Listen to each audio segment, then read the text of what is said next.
Hello, everyone. It's an honor to be here to do another story of hope. And here I go. I always cry at these things. This is Candace, and she is at home with a little one sleeping right now on the monitor. Yeah, and yeah, you could show there he is. He was just on my Instagram page with that amazing head of hair. Because you tagged me in that post. Thank you.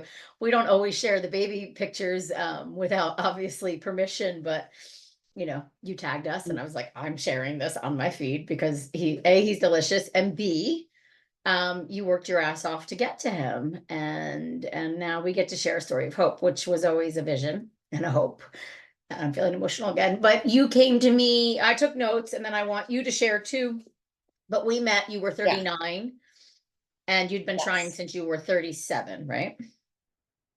Yeah, well, I say 37. I'll say 36 though. We tried naturally, and then 37, I say I started to really do like the deep dive into like, oh, why didn't I get pregnant last year, sort of thing.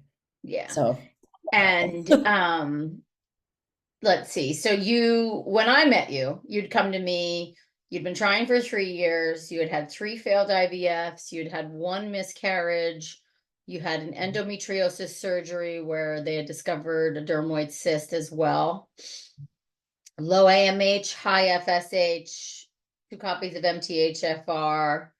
And you were currently on your third fertility clinic, right? When I met you. yes, I was on my third. Yep. And so I don't know, give us some backstory on some of that stuff. Yeah, absolutely. So, like you said, it was like 3 or 4 cycles of IVF that were total failures. But during those 3 or 4 cycles, I went to a well-known clinic. I'll just say that.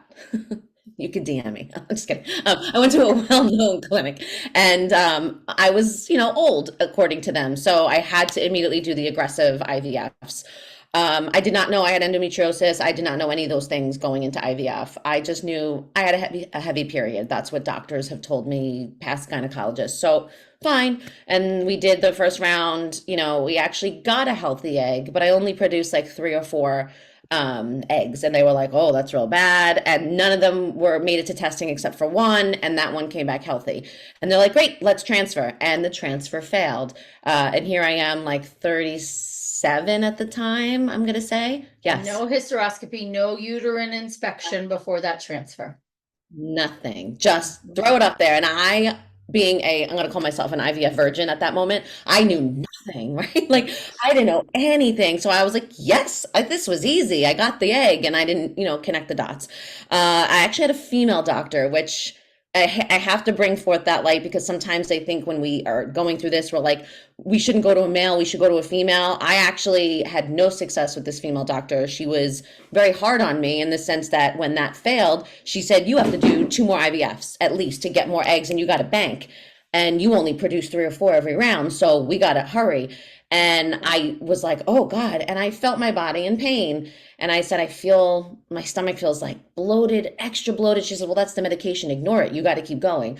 You are running out of time, is what she always said to me. And then the final words, and I actually wrote it in my office because I looked at her quote every day because it bothered me. And I was like, I have to prove this woman wrong or I'm going to lose my mind. Her quote to me was, that could be the last healthy egg you ever get. So you have to keep moving forward. And I was like, oh my I'm going God. to write that one down in my medical gaslighting post that I put up regularly. That could be My your face is getting last good egg. What the fuck? face is getting red and hot. That's how angry I was. But at that time I was very vulnerable, so I just cried my eyes out and plowed forward with the two. Of course. And then, like you said, during those next 2 IVFs, I stayed with the same clinic. I didn't know any better, honestly. I just was like, I had 3 other friends that had great success with this clinic, so I just stayed. And just so you know, my husband was also tested, and everything was fine with my husband. So it was mainly all on me, which whatever. But I was like, all right, I got to fix me. And then second round, third round, I produced no eggs on the same amount of medication. Nothing happened. That No, was like a high dose med. it was super high. Now looking back, realizing how high it was, and then I kept I think it complaining. was like 300 or 450 follistim. I forget too, but I just remember it being high. It was high. And then tell this, well, you're probably getting to it. Tell the in And the then story where you pass out, you I tell them, I said to her, I feel like I'm gonna pass out. So through one of the IVF rounds I did. And she said, well, just let me do an ultrasound. She did a quick ultrasound and she was like, you're fine. You just have cysts on your right ovary. I said, this can't be. I feel terrible. She goes, everyone has cysts from IVF because the follicle bursts. And I said, yeah, but I didn't give you any eggs. So why do I have these cysts? And she's like, well, that's normal. So I felt weird about it, went to a different clinic. That clinic, that doctor saw me immediately, did a quick scan and said, this just looks funny. It doesn't look right to me, your right ovary. It just looks like there's a bunch of dots, but it's not PCOS, which I had to be educated what that was. And she said, I don't know what it is, but I don't know if it's a cyst. So I'm going to send you to a specialist. So she sent me to Dr. Vidali.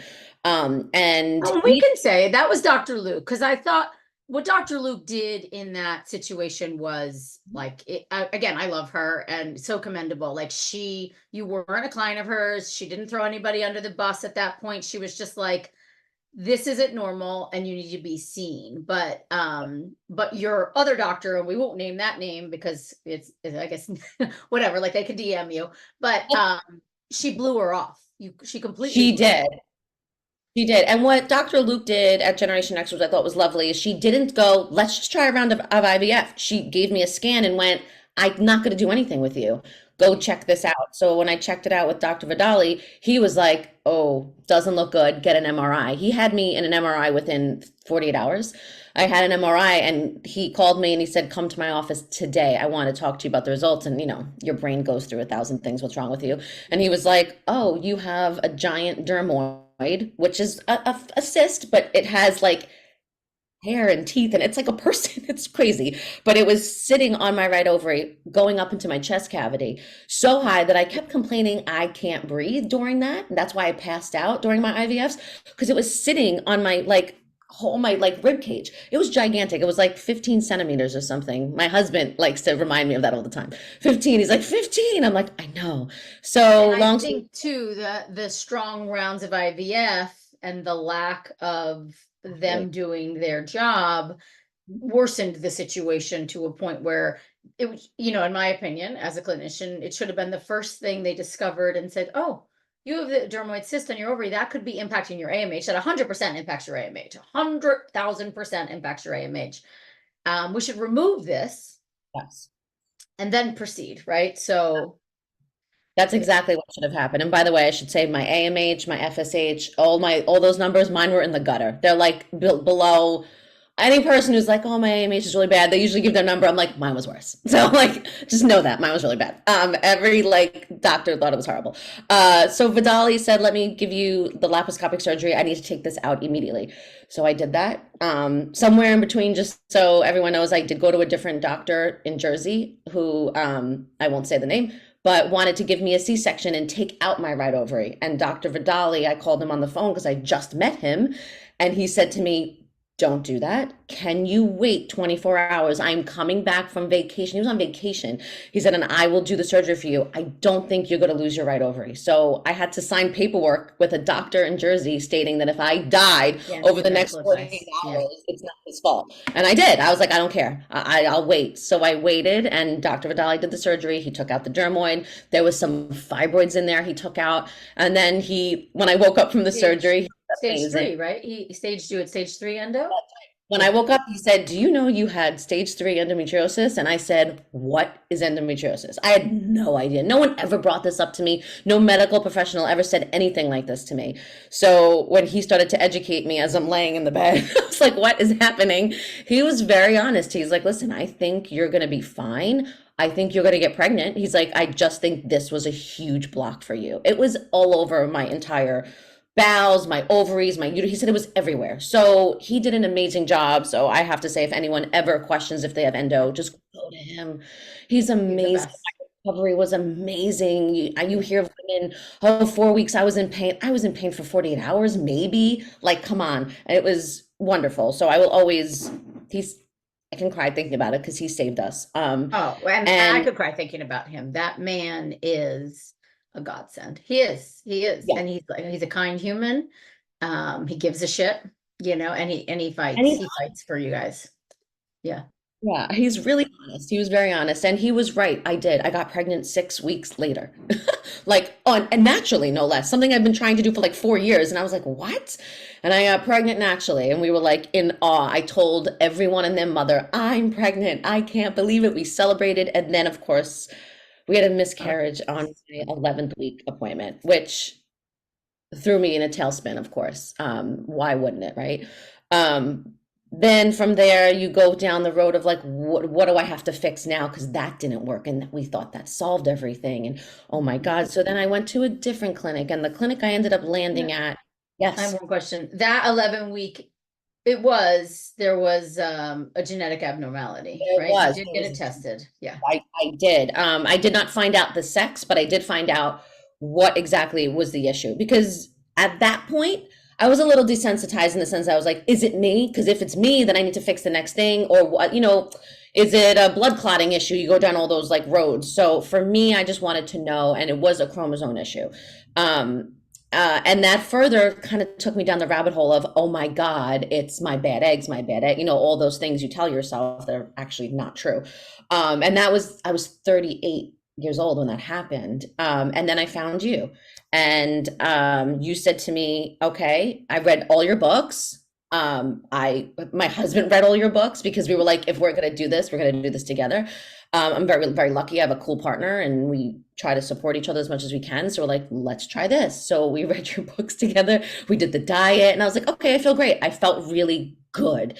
And then when I met you, you were like, okay, do you want to try natural? Do you want to go down a different route of IVF again? And I was like sticker shock, triggering to do IVF. And you were like, I know a doctor who's non-conventional, who will listen to you. And that's where you introduced me to Dr. Murray and at Rejuvenating Fertility Clinic. And I really, he's amazing. And it's not because I had success further down the line. It took time. He was so honest. He's like, this isn't going to happen overnight. He's like, this is hard work.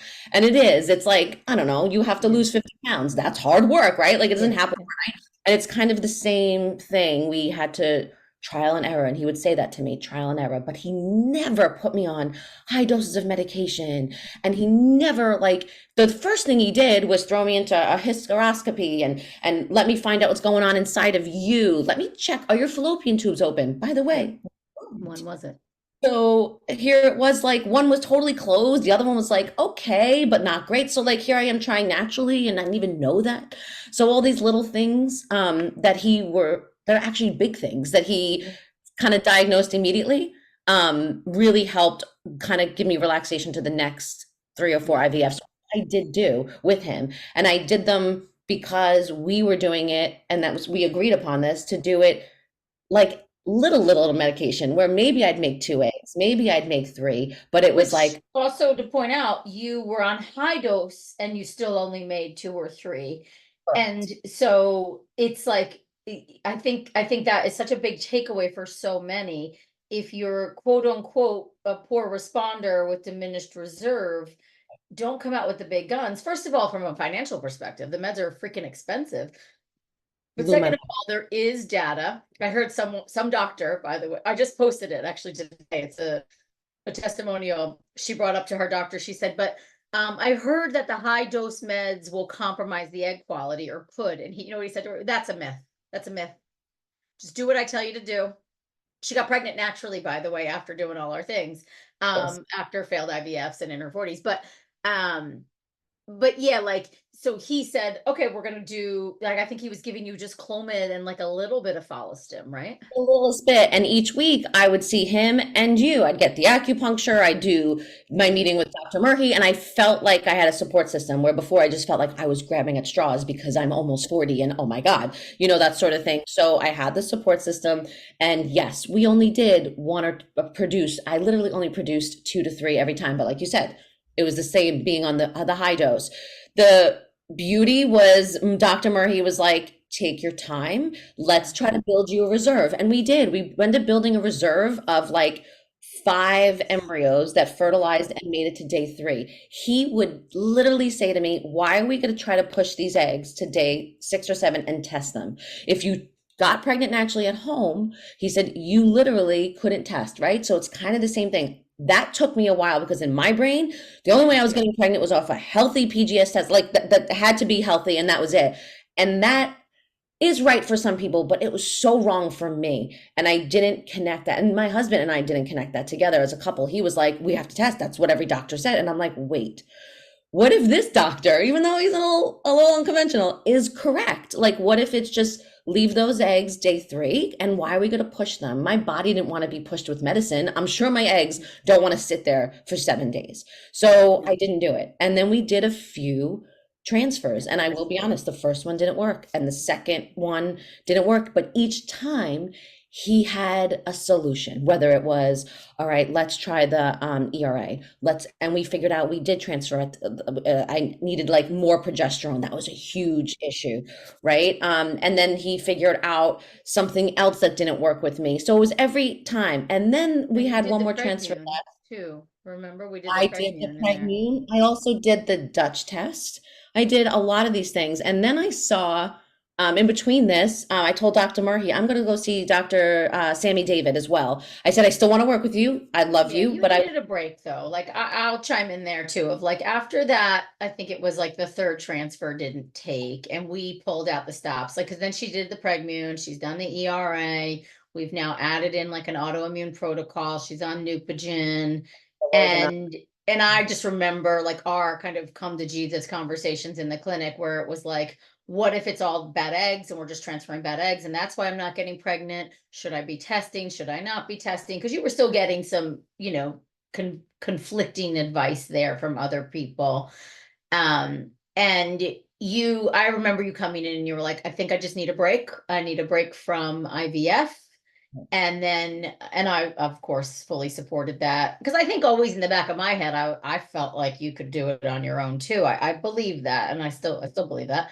Um, but so yeah, you go see Dr. David, and I share some of that information because I thought it was interesting. Yes, and by the way, during the Murphy fertility journey with him, I did do PRP, which I think is Oh yeah, wonderful. I you did did it twice, I think, right? twice. Obviously it didn't work, but what in the sense of like I didn't get pregnant, but it did. I noticed my eggs immediately fertilized and they Yeah. grew to day 3 quickly, and there was 8 cells versus 3 to 4. Like it was that sort of thing. So I will say that was wonderful and really does work for a lot of people. So keep that in the back of your mind. But yes, I saw Dr. Sammy David, who is a gem of a human.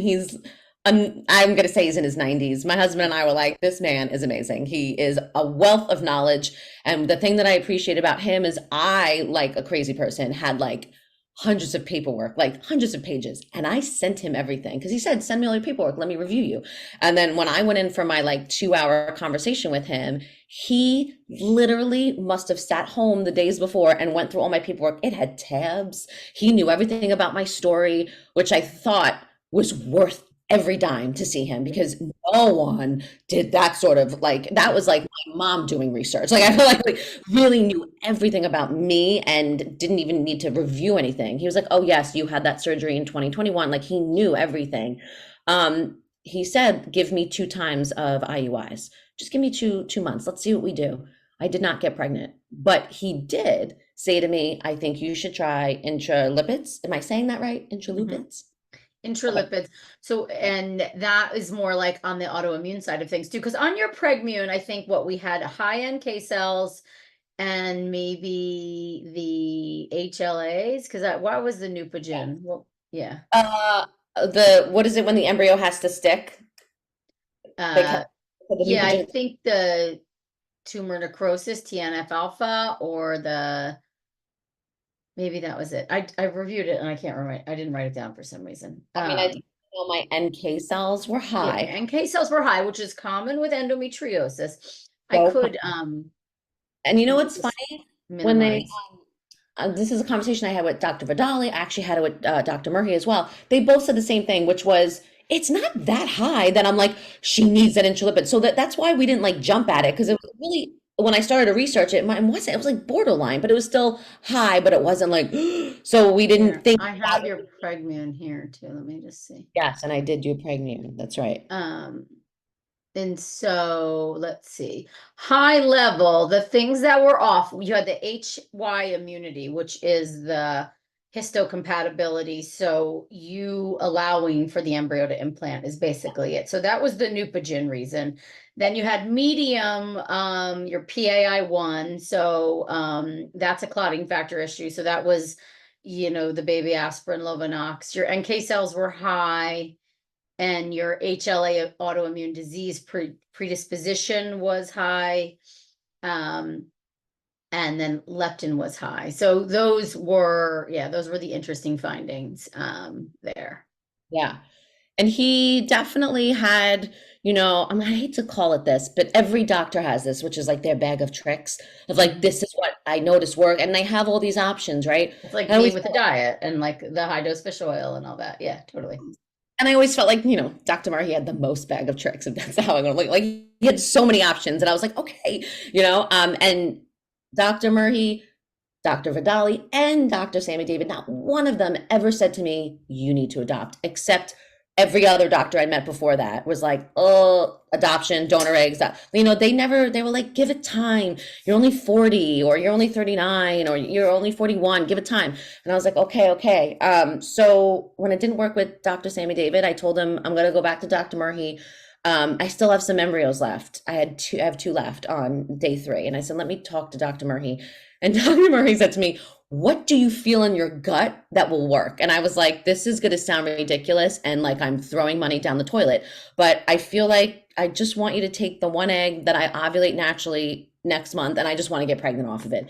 And he laughed and I laughed. He's like, that's a dream, isn't it? I was like, that's a dream. I was like, just do that. And he's like, you want to do that? I was like, remember I came to you and I was like, AIM, this is what I'm feeling. Is this insane? And you were Well, like, I remember the day. So it's a Tuesday because I'm in the city on a Tuesday. It's a Tuesday.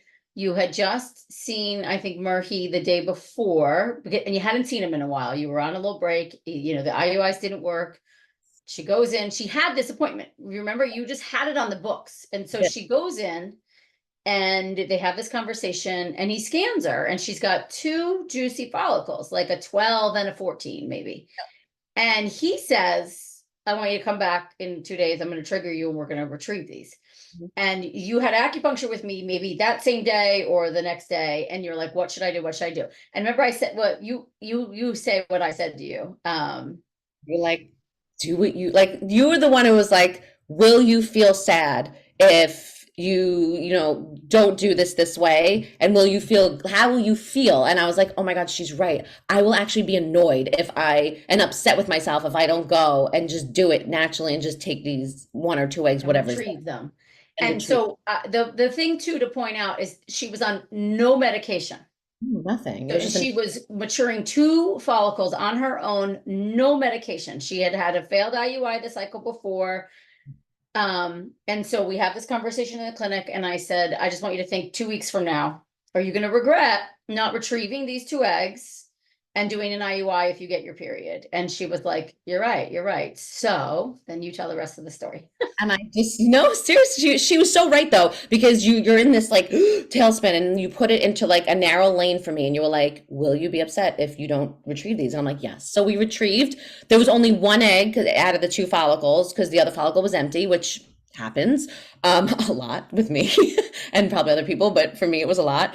So there was 1 egg, and Murray was like, great, he goes, we can fertilize it, we can grow it and bank it, or what do you want to do? And my husband and I were like, you know what, just fertilize it and throw it back up, man. He was like, Candace, I'm like, just do it. And he said, you know what, I agree. And he was so for it, and so was Dr. Marco. Dr. Marco, I have to sing his praise. Yeah. He was amazing, and he was like, yeah, let's just do it. What do you want to do? I said, the only protocol I want to do is let me just try the interlupids. And both of them were like, let's just try that. Let's see if that works. And I got pregnant. Like, what? I was a 41-year-old egg. Like, I know. all that time, all that energy, all that worry, and it ended up being a beautiful, healthy boy, and all of these things that you worry about. Am I healthy enough? What, like, am I supposed to be a mom? All the ridiculous things. It's true. You're supposed to be a mom, and you're supposed to listen to the signs. And I went down the road, people. I saw psychics, and I saw spiritual people, and I did everything. Like I really, really did. And by the way, they were all wonderful. If anyone needs anyone, I have so many people. They're all wonderful. But it was like, to just block out the crap of Yeah. your age and your AMH is negative something. And it really was. It was like not even registering, like it was terrible. So all these things, and then you finally find your people who believe in you, and people like you that I said to you, I'm like, I want to do a story of hope. I believe I want to do one when I have this baby. And I waited because you are so sensitive to, as a woman going through it, that, oh my God, what if something goes wrong? Let me not sing the Oh, yeah. praises of people yet, right? Let me not do that. Let me not. My husband kept saying, he called them milestones instead of milestones. And I kept Oh, saying, we need to get to the next milestone. He's like, milestones, we'll get there, we'll get there. And we did. And he's here, and he's perfect for me, And it's the idea that I was told that I will never have a child, like by many medical professionals. Like I can't even stress it enough. So it's important to find your tribe, find the people that yeah. better, that are smarter, that are more open-minded, because people like you, people like Dr. Murray, Dr. Vidali, even Dr. Sammy David, who I only saw for 2 months, was like, Yeah. you could totally do this. Why are we stressing? The stress, whew, I actually believe that's a big reason why I didn't get pregnant for so long. Yeah. All of that, Yeah. Makes Um, sense. it's so insane and so intense. But And it's then not. remind me, when you were on baby aspirin too, right? You did intralipids, baby aspirin. Did we do Neupogen or prednisone? We did do prednisone, right? We No, did. Oh, I'm sorry. We did do prednisone because and I was on the like lowest dose. 10 milligrams. So it was Yes. 10 milligrams, but we never did the Neupogen again, right? No, never did it again. And that was actually Murray and Dr. Vidali both said, don't do it again. If it didn't work once, why are you gonna, don't try it Yeah, again. yeah, yeah. And I But the kind intralipids are interesting. And it's like there is some research, I think, from Vidali saying high dose fish oils are just the same, but like of did I say that. agree. Like you'd bet on the high dose fish oils, it wasn't working. Let's try the intralipids. And that's the thing too, of like, I think that's a big take home of this. Like, I mean, for me, I remember when you got pregnant, like my text to Dr. Murray, I think was like, or I think I saw him in the clinic, soon after the pregnancy. And he was like, okay, just like so excited. And I was like, no meds. And Yes. he sat back and he was like, that's a good point. Like like literally, he was like, that's a really good point. I'm like, no medication. She wasn't medicated. Because I think, I mean, and this is just clinical experience too, but like, especially the endometriosis girls, those meds just produce a lot of estrogen. Estrogen can be really inflammatory for endo patients. Even if your endo's gone, you still have the genetic predispositions that Yes. I think it could have compromised the quality, or just caused too much of an inflamed state for your uterus to then say, bring them in. I thousand don't know. percent. And I think something I have to say, two things. I was on LDN as well when Oh, I was that's trying. right. I wrote that down. I'm sorry, I forgot. I put that. That was the first thing I put you on when we did our consult. Yes. I recommended LDN at the end of our first consult. I remember that. I loved LDN. I'm actually thinking of going back on it. Like I just to feel good. Yeah, Like it you feel really good. The bloat that's wasn't. low dose naltrexone, everyone, just so you know. Yeah. Yes. And the other trippy thing, and I don't know if this happens to other women, but it blows my mind. There's something in my blood that when I take the trigger medication, that trigger medication is a thing that is HCG. It registers. So you can't take a pregnancy test like the next day after, triggering your eggs. You got to wait like they say 8 to 10, mostly 16 days is the longest. I've always done the thing where doctors told me, after like that 14th day, the 2 weeks, take the pregnancy test, come back, let's see if you're pregnant with the IVF. Twice with Dr. Murray, he was like, you're pregnant. Oh my God. And we realized, but it was a low pregnancy. It was like HCG 8 or 10. Like it wasn't anything huge. He's like, this could be it. And one happened on April Fool's Day, which we all laughed about. But my blood holds on to it way longer than the average person. So when I actually got pregnant, I didn't believe it. I told Dr. Murray, I was like, I don't believe you. He's like, I know, I don't know if I believe it either, because it's like, let's just give it a minute. But it was so high, the numbers, that we like really were like, okay, I'm actually pregnant this time. But I went through many cycles of, oh my God, I'm pregnant, and seeing those lines. And that is a trip and a trigger in itself. Mhm. And you're actually not pregnant. So there's just something in my blood. There's some protein that holds on to the HCG way longer than other people. I'm like 30 days. It's insane. Or you had chemical pregnancies, which was always another thought. And Dr. David had said that too to you, remember? You said it first. You said it first to me, Yeah. and I never connected that. And then when I brought it up to Dr. David, he was like, "Yeah, she's probably right." So there's that too. And I hate to say it, but so much of this journey is not knowing, It's hard. which is really hard and sucky when you're trying to just do what other people look like they do so naturally.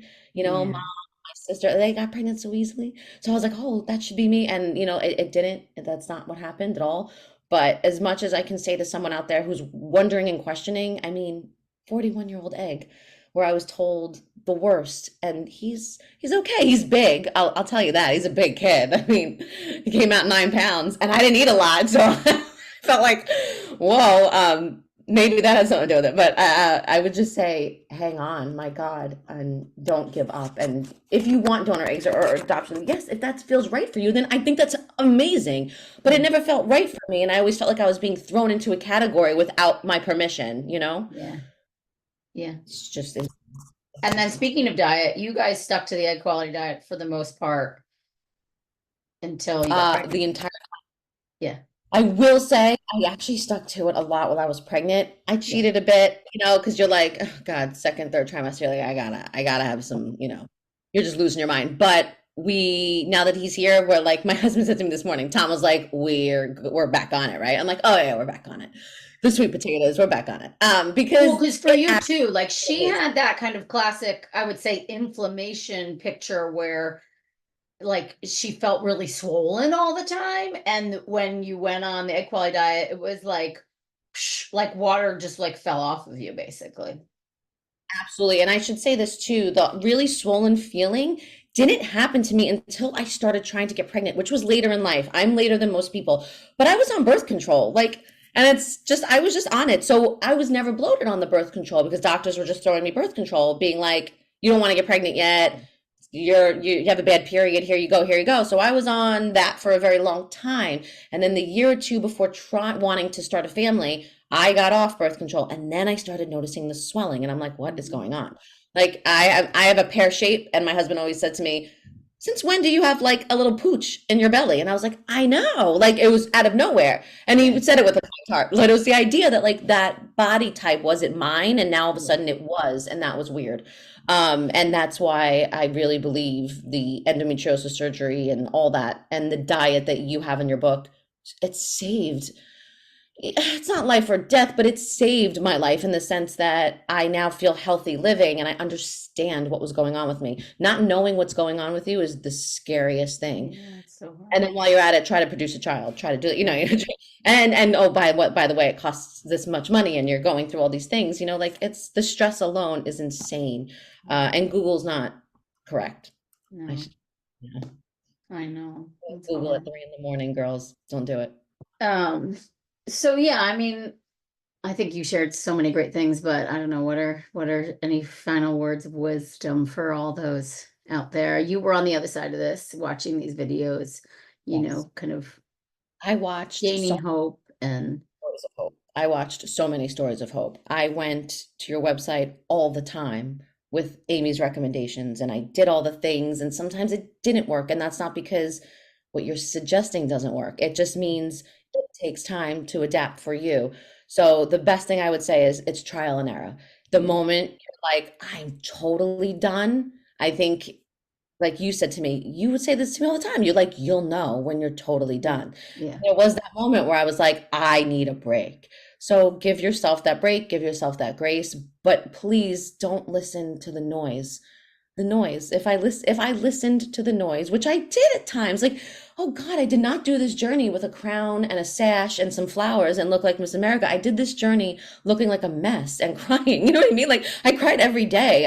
I gained weight. I gained 15 pounds out of nowhere. It was the medicines and it was like I didn't look like me and feel like me for a very long time navigating this. So yeah. it wasn't like I'm sitting here like, oh, this is how I navigated and it was great. No, it was really tough and it's tough on a marriage. It's tough on a lot of things. Mhm. But if you feel in your gut that this is what you're supposed to do, and you're supposed to be a mom no matter how you get to that baby. You Yeah. have you have to stay with it because Yeah. I can't tell you how rewarding it is. Oh, So rewarding to not even to be like, oh, I came out on the other side. It's rewarding to know that like you can your do it. belief. Like I kept saying, am I crazy? Am I Yeah. crazy? Like, why do I keep doing this? You know, my family would be like, stop, stop, enough. You and your husband are happy, but you have that feeling that you needed to be that mom, or you needed to go on this journey, or you need to get to baby. And no Yeah. matter what, baby one, baby five, how many babies you want, I applaud you. By the way, I don't know if I could do any more, but I applaud you. I would You just still say, have some embryos on ice, don't you? shocking enough. And I once watched a story of hope of yours with a woman saying that, and I thought, oh, lucky her. She has a baby and she still has them on ice. And I remember that thought because I was so lost. And now sitting here, I would say it will be you too. You will be here. It's just give yourself that time. Yeah. Just please, just do that. And that's why I wanted so badly to do a story of hope, is because I just wanted people to know anytime you think your situation's bad, come talk to me. Please. My numbers are so bad. I can't, I laugh at it and I make jokes, but they were beyond horrific. I was the worst IVF person on paper to a doctor ever. Except Dr. And Murphy. He was then tell the name, his Maverick's name story, because I think that's a nice way to end too about the signs. totally. So we named our son Maverick, and it's not because I like Top Gun, even though I do like Tom Cruise, but like not, it's not why. The reason is, and I would tell Amy this throughout the journeys, I would always see the Maverick truck would park next to us at every surgery. I had a lot of surgeries, had a lot of procedures, you do a lot of things. I'd be in a parking lot in New York City and I'd park the car and the Maverick truck would be right there. And then when we got pregnant, my husband was like, well, what about the name Maverick? And I was like, what, where'd you get that from?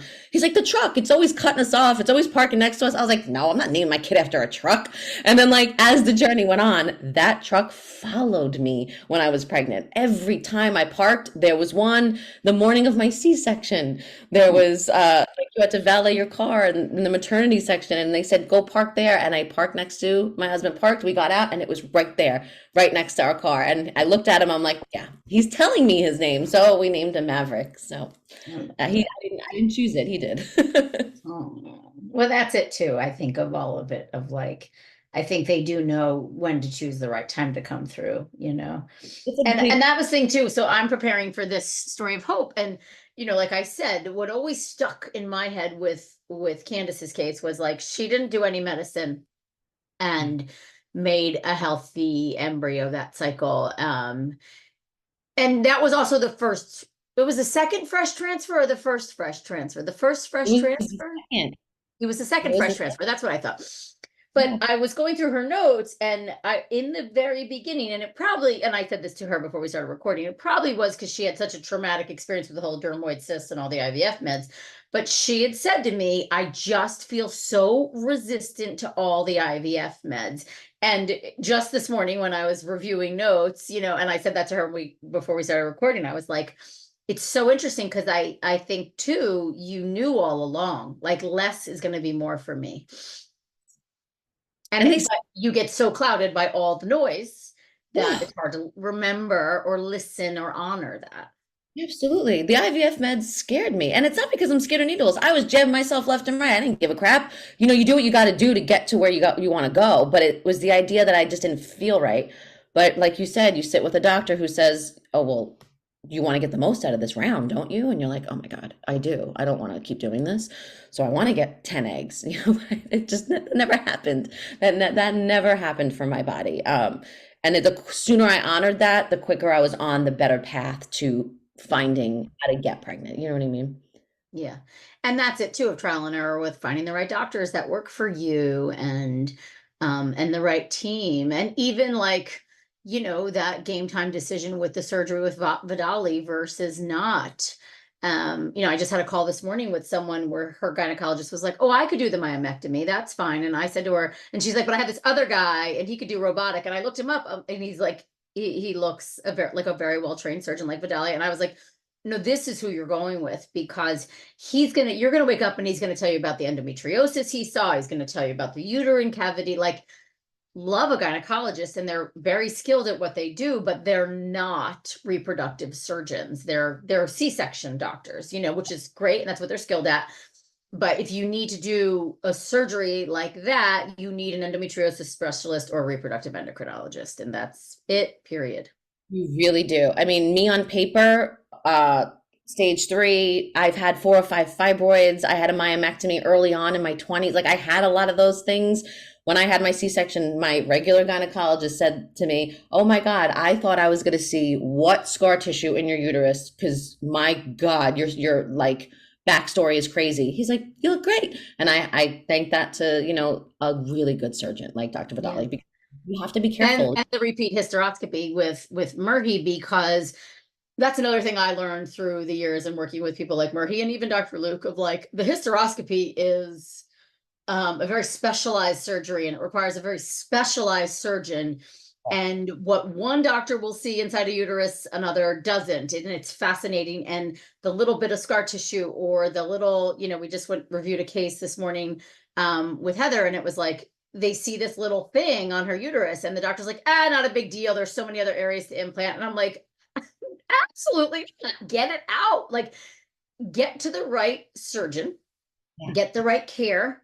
And how many times I hear, especially just because of the relationship I have with RFC, of like, they go in and they're like, yeah, no, she was like covered in scar tissue. I just had another patient with Dr. Quack Kim, and same thing. She was like, this uterus is not hospitable. I can't believe your other clinic has already done 4 transfers of PGT normals. And I of course they wouldn't have taken.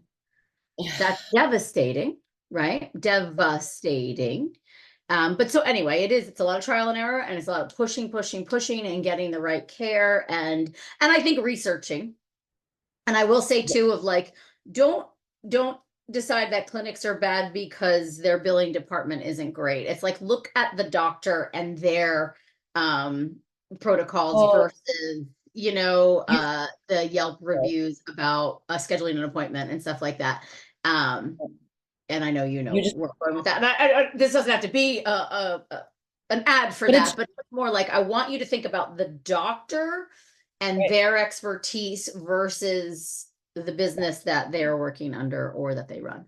Yes, and that's a big part of it too. You said it to me. You were like, every clinic you go to, you will feel kind of the same, which is like the monitoring and the busy office. Like you can't get past that, right? And that sometimes for me was a trigger. Like, oh my God, the thousands of women waiting online to like get monitored. And like that to me ended up being a trigger, which is ridiculous. But because I had to do that so many times, it took a toll until I had to flip the story. But the situation is the same. Every clinic's going to be like that. Like that's just the way it goes. Like how else are they supposed to monitor these women? Like you got to get through that.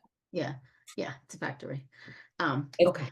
I love you. I'm gonna let you get back to your little nugget, or just take some time for you while he still naps and sleeps. But thank you so much for this. I know it's gonna help so many. And yeah, you, I and being out I'll there. plant this seed. I just feel It's like like, I need to say it out loud. I have a feeling we'll do another one at some point. Whether or not you're Lord, ever even ready, but I have a feeling. I don't know why. I just do. you really And I'm have like, always been correct. But God bless, I will take anything. I say that all the time. I'm like, after everything, whatever God wants to, and the universe wants to give Tom and I am game. yeah, well, you guys are, like, you put in you put in so much work and so much, um, you really looked under every rock, and you welcomed in all the opinions, and you were so open. And I don't know, I think that says a lot too. And Tom too. I mean, he was just so along for the ride on every aspect, and it was, yeah. Yeah, I will say this. Maybe I'm saying it prematurely, but I'm going to say it. My husband and I, and we're looking to hopefully in the future have some sort of, connective world company, nonprofit where people can get help and quickly and not have to like you said, I had to turn over every rock to find the I right know, people. Why I can't know, the right people just be accessible? Why I can't they know. be there quicker? I had Yeah, to really find you, and I had to find Murhi, and I yeah, didn't that to me that's my journey, but I wish I had you guys immediately because if I I did, maybe know, I would have, gained back the 6 years. I don't know. I know, I It was my know, journey, but I I would know. women and men too, because my husband says that all the time. He's like, "There's no outlet for us. How am I supposed to support you during this? I'm crying every day. Mhm, It's, so mhm. dramatic and so intense." But hopefully there'll be a place. I'm looking into it and trying to figure out how to Yeah, and as I said, keep me posted. Totally. establish. Okay. All right. Well, we'll say goodbye. And yeah, when we post this on Instagram, we'll tag you so that way people can DM you if they have questions. Because like you said, you're open to that and you're super public with sharing your story. And I so appreciate that because as I've always said, sharing lifts the shame and it really does help. It moves the ball forward. And that's why, we started doing these so many years ago. And I commend you guys. It's so brave to come on, the national international platform and just tell it all. It's amazing, but it helps so many, so thank you. Oh God, thank you. Thank you for Mm-mm. having this. Oh, of course. Okay, I love you. I'll talk to you later. Goodbye, everyone. um See if I can stop the recording. My mouse is out. Let's see. Okay. I love it. uh, yes.